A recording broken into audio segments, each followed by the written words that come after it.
This is cool. This is actually my first time in Madrid, so thank you guys for having me here. My name is Jonas Jacobi.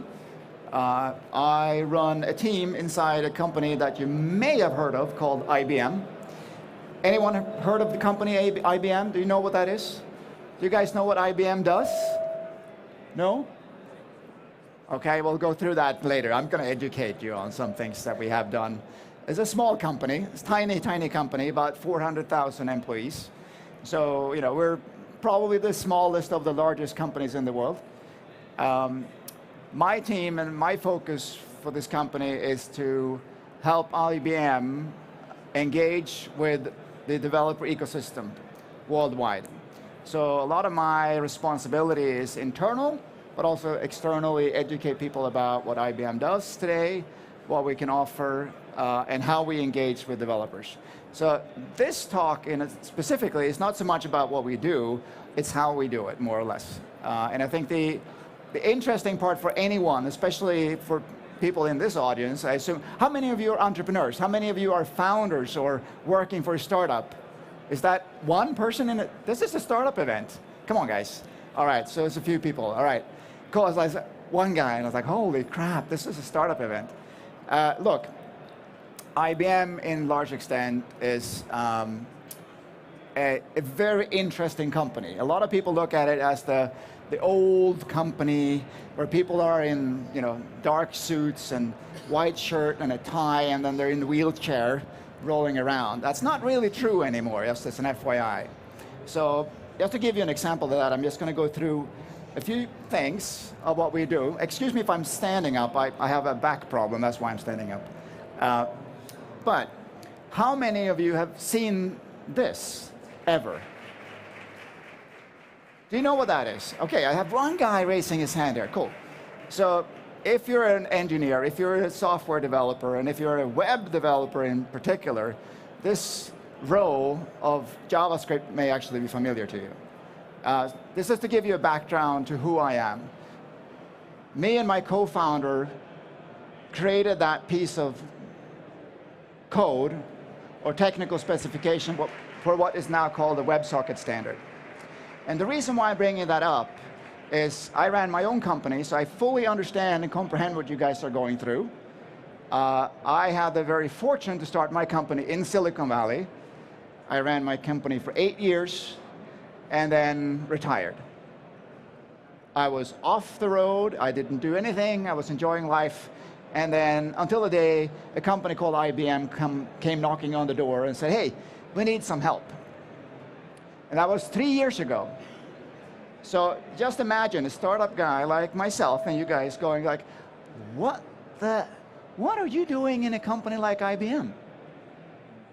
And a lot of people asked me that when I did join, which was now 2015. It's like, why are you joining IBM? Why? It's like, of all the things you can do in Silicon Valley, why IBM? The interesting thing with that is that IBM is a company that's been around for a while, over 100 years. And it has successfully transformed itself several times. And sometimes we haven't seen it, sometimes we have. And the company is now going through probably its largest conversion or transformation ever.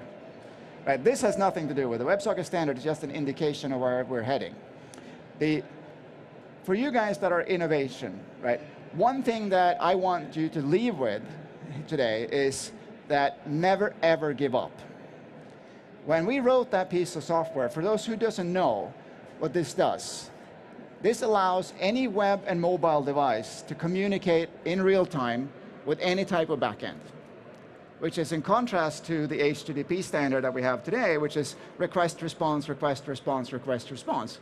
This allows this backend server to communicate with the web client at any point in time without actually having to send request response. That has profound impact on the web ecosystem. And 10 years ago, people said, why would anyone care about real-time data to a web client or to a mobile device? Who cares about real-time information? Well, I can tell you that most of the companies outside of here cares about real-time data in any form or shape today. So never give up on your ideas, ever. Right? If you believe that you can make a change, push it. Because when I presented this the first time, people said, what? Why do we do this? Now, when I talk to people that have seen this and use it, they go, why would I not do this? This is stupid. Why wouldn't we have this? And they go, oh, was that you? And I said, well, not necessarily me, but we were a group of people that worked on that in 2008, so 10 years ago. This is what most people, at least from my generation, recognize IBM of. You know, we had ThinkPads, we had some heavy-duty database stuff, we had IBM WebSphere, products that you downloaded, maybe. You got a stack of DVDs, shipped to your doorstep, and you sat there and you installed it, right? A lot of that has changed since then. This is what has changed. If you think about it, if you think about what we have done as an entire ecosystem, whether that is with us as startup founders, entrepreneurs, or large corporations, right? The market has shifted. We have access to open source. My mic is sounding. Do you hear me? All right. Open source. For some people, that may not seem significant, but it is. It profoundly changed the world, especially for entrepreneurs. Because up till that point, we couldn't get access to systems cheap enough for us to innovate. We could if we had the money. How would I get access to an application server? How would I get access to a database? How would I get access to those things that costed hundreds of thousands, if not millions of dollars? Not to talk about the cloud, the infrastructure itself that had to run on. So innovation was a lot harder back then. Open source came along, and we got access to inexpensive software. Next thing was compute.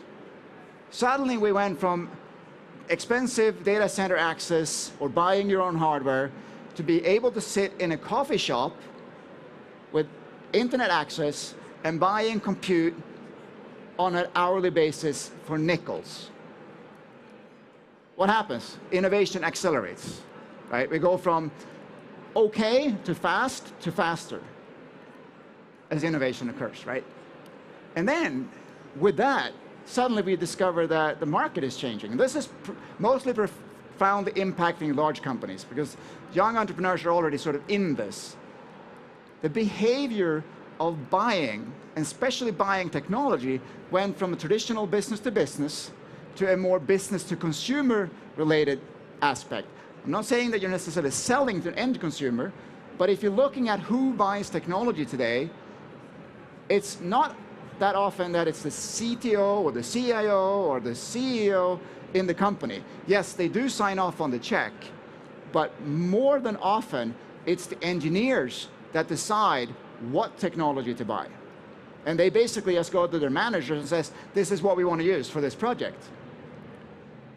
So we've seen a massive shift in market, which has caused a lot of companies like IBM to rethink their strategy. So this is the new strategy. How do we get access to developers? Who is a developer these days? Anyone that can write a code, obviously, is a developer, right? But you don't have to be a developer to be classified. You can be a founder. You might understand the business problems. You have an engineering background. This has become a key player in any company that is starting, whether that is selling consumer goods online or selling infrastructure. There's always a software developer somewhere, right, in that chain. So how influential are these people? Can you imagine where we traditionally have sold to the CIO, CTO, suddenly realizes, oh my God, it's developers that now control the buying power. This slide is now about 2 years old, but still relevant. If anything, the 3 bars on the left side has increased. Make buying decisions. 60% or more today are making buying decisions. These are developers. These are not the managers or the chief architect or the VP of engineering or the CIO. These are the actual developers making decisions.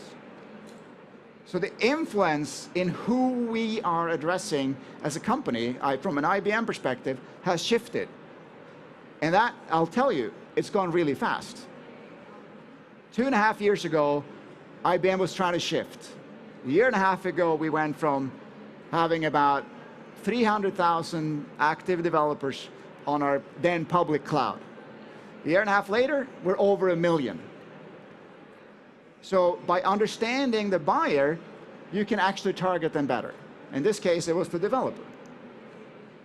So the question that we asked ourselves when we talked about this, how do we get to that? How do we get to that person? What do they care about? Can you do a TV advertising campaign to developers? Do they watch TV?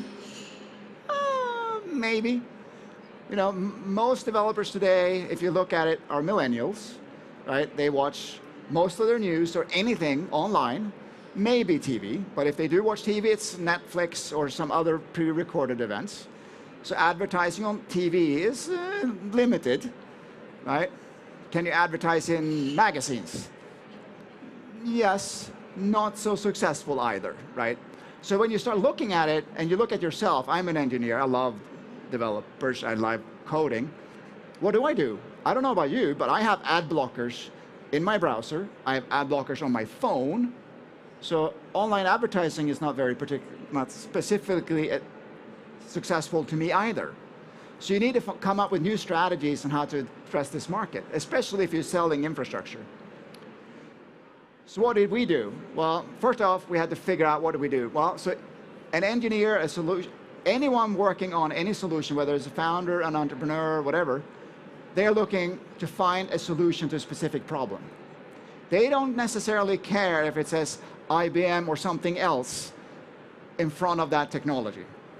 They want to solve a specific problem, and the technology that will get them there the fastest and also the cheapest is the path forward, right? Where can I go and learn about this stuff that can solve my problems faster than anywhere else? So for us, a lot of the things that we changed from an IBM perspective was, how do we get people to get access to code faster? How can we let people get access to free code faster, meaning open source, not just free, but actual open source? So what we've done, we've actually rewritten, my team and the team that I'm working with, we've rewritten all the developer content for IBM. It's on developer.ibm.com, and you can go there and you can download their solutions for pretty much anything you want. Whether that is you want to learn machine learning, deep learning, artificial intelligence, or you just want to go serverless or whatever, it's all there. Another thing that we've done, and a lot of work we've done, is open source community support. People don't know this, but IBM is participating in 6,500 open source projects worldwide. I see news talking about, oh, Microsoft and Google oh, they're so good at open source, and you go, they're investing a fraction of what we are investing into open source. If it wasn't for IBM, there wouldn't be any open source. There were IBMers writing the draft to the Apache license. IBM was behind the Apache Foundation. IBM was behind the Linux Foundation. And I can rack up a ton of these foundations that wouldn't be there unless it was for IBM. And I think that's important for you guys to know. IBM is extremely humble as a company, which is one of the reasons why I got attracted to it. It doesn't like to brag about what it's doing, which is good and is also bad. Because if you don't talk about what you're doing, then people don't know about it. So it's sort of this like, you know, you can win or you can lose some, right?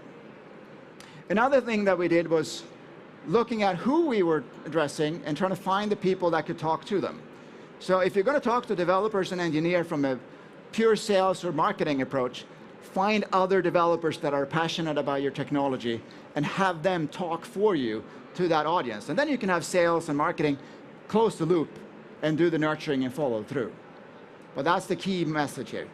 Use developers to talk to other developers. It's the same thing. If you want to talk to a CEO at a large company or another executive, a business person or another executive probably would be a good idea.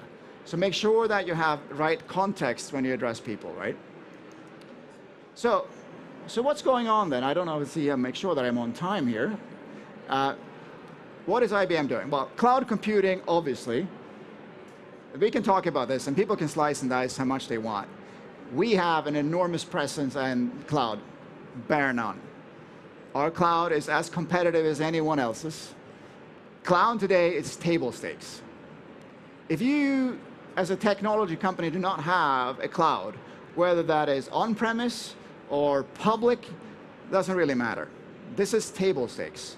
We understand that.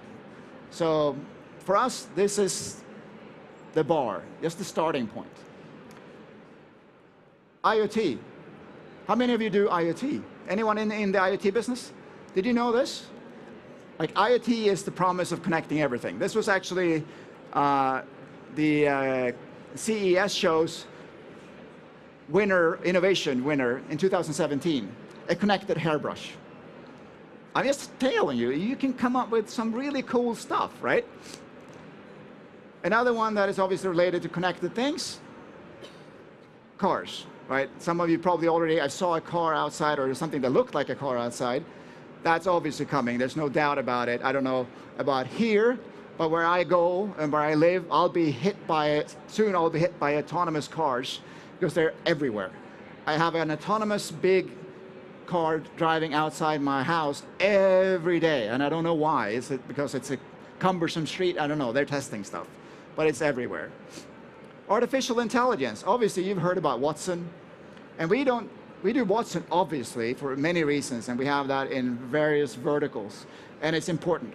What's important though is to understand that cognitive computing is not here to help sort of replace us or put machines in control to damage our world, society, right? We're not looking at the Terminator stuff, right? Cognitive systems are here to help us so that we can make better decisions. And there's discussions going on whether we should have limits and guardrails around cognitives and AIs. Maybe we should, but for now I think we're pretty safe. So one thing, though, that I think is important for you guys to think about, and this is a statement that I live by every day, and this is for me personally too, right? If you try to hold on to things for too long, you can't realize the future. And with that I mean your knowledge. Sometimes when people get into something, and if you come up with a new bright idea, and people say, no, that's not achievable, or, well, can we fit it into this? Think about this, because what people try to do when there are new ideas is that they try to box everything into what they already know, right? They don't think about it from a perspective of, is this a new perspective? Can I actually step outside the box and build something new from scratch? And that's really important. Every time you go in as a founder or an entrepreneur or looking at things, think about it outside the box. Don't try to fit it into what you already know, right? This, for example. IBM is all over the place, you would think, but this is really key. Is this industry disruption or revolution? Meet Ollie. Have you heard about Ollie? Ollie is an artificial intelligent bus that is 3D printed. Right? So you will actually walk onto this 3D printed car or bus, and you can tell the bus, hey, Ollie, can you take me to? And it will drive you to where you want to go. This is already rolling out, we're testing it out. But this is what I mean. This is a 3D printed, self-driving artificial intelligence. This is where we're heading. More than, all right, so what else is IBM up to that we don't talk about too much, unfortunately? Neurosynaptic chips. What the hell is this? Well, so one of the things that we have, one of the issues with regular chips is that they don't actually, so if you have a set of chips, they tend to, if one breaks down, the entire system breaks down. But with this type of chipset, if one breaks down, the system can actually self-heal. Each chipset contains memory, an I/O port, and network. So you can actually let it continue to compute. It might have less processing power, but it will continue to work. This is the size of it. I saw a recent announcement from a competitor, Google, and they showed off their chipset. It was probably about like 4 times the size of that. Oh, by the way, the chip on this left side on the finger, that's a motherboard. If you look at it up in the left corner, that's the computer. There's 64 computers on that one motherboard. You can eat that thing and it will not feel anything. So this is what we work at IBM. This is what we're pushing. We want to make sure that there's technology available for you guys so you can come up with new innovative ideas. What can you do with a chip of that size? If you think about it, it's not very, I mean, it's not very powerful right now in terms of compute, but maybe you don't need that much. It still has an I/O port. You can put it in medicine, lipstick, I don't know. You can just imagine what you can do with compute that small. This one, I don't know, big thing, quantum computing. We are way ahead of everybody else. About a year and a half ago, I pushed this team out the door, said, you guys need to talk about this. This is too cool, you can't be sitting still. And they go, well, we're not ready, we're not ready. You'll never be ready. Talk to any founder and ask them if they feel that they're ready when they go out with their first release. No. They know they have to, because if they don't, someone else will come out with the idea and beat them to the punch. So they went out, they did the first presentation about a year and a half ago. People were blown away how far we were with quantum compute. It's still early stages. 50 qubit is impressive. We have developer kits that you can actually go and try it out. It's not production, obviously, but we have SDKs that you can actually play with. Now you can start thinking about, what can I use quantum compute for as I progress my own innovations? These are things that we work at IBM with. I want to leave you with this. This is something that I think is important, and especially here. And we're pushing this internally at IBM. We are changing all of IBM. We're going from traditional business to digital business, and change is everything. If you don't like it, you're not going to like what happens after, all right? Thank you, guys. It was quick, 20 minutes. I'll be around somewhere, so if you guys want to talk to me afterwards, you're more than welcome. Just come up and say hi. Thank you, guys. Bye.